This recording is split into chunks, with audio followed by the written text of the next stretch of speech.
I first met Louie Bellson in 1985.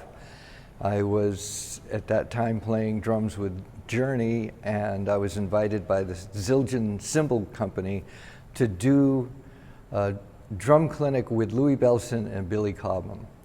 And so that's the first time that I remember actually meeting and playing with Louie. And after that, I did probably a dozen different clinics and workshops with Louie all around the world.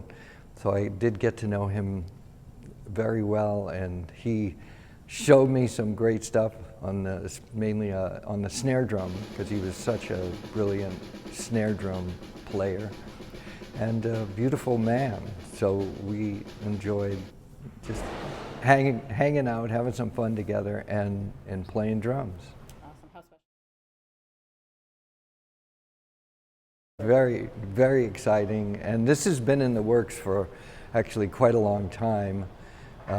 Josh Duffy and I met in 2017. I did play here with Journey, and he came to the show, and we started to talk about this idea.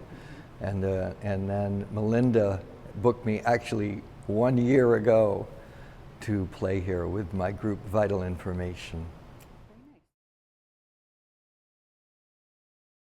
Well, Louie Bellson, was born in 1924, and by the early 50s, he was the drummer with the Duke Ellington Band. So that was quite significant, and he was also writing music that Duke Ellington was recording and playing live. And in one aspect of Louie's career is that he is the inventor of the double bass drum set, which in the late 40s, early 50s, it was something that was slowly gaining popularity.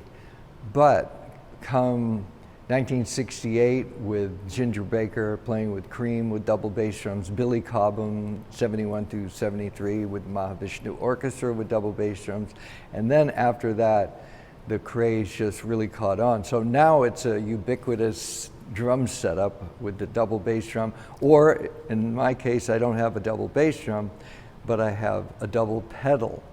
So you can play the same kind of ideas that you can play with two bass drums on one bass drum, because you have a pedal that just creates that second bass drum sound. So he's very innovative as far as that goes.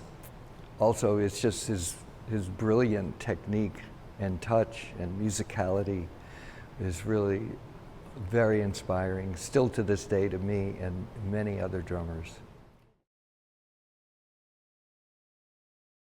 And my clinic is going to be just based around the difference between jazz drumming and the difference in rock drumming. And just so people get a clearer idea of some of the things I think about as I'm playing jazz versus rock versus something in between, which is really what I do with my group Vital Information, is we play, sometimes it's very jazzy, sometimes it's very rock, and sometimes it's jazz rock, something that lives in the middle in a sort of gray area. And so I'm just spreading the message of musical drumming.